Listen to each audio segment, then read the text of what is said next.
Uy, heto mga kalapatids, naaktuhan ko na yung ibon ko na nakadapo sa B-Perch na bigay ng Ganda Shop. Ayan o. Oh, napakaganda naman. Tignan nyo naman. Tungtungan o. Napakaganda o.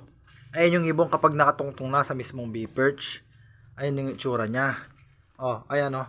Tapos kapag iipot sila, hindi maiiputan yung nasa ilalim niya kasi ayan, pabinga siya. Ayan o. Oh, hindi ba? Hindi siya maiiputan. Kanina nandyan yan. Hindi ko lang agad nabuksan yung camera.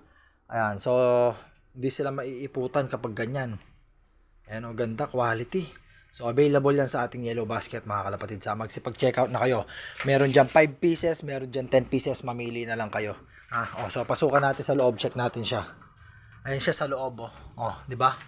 Oh, ayan siya kapag nasa loob. Oh, di ba? May mga tungtungan na yung mga ibon natin, di ba? Sakto-sakto. Ayan oh. Oh, 5 piraso yan, may sobra pa. Ayan, so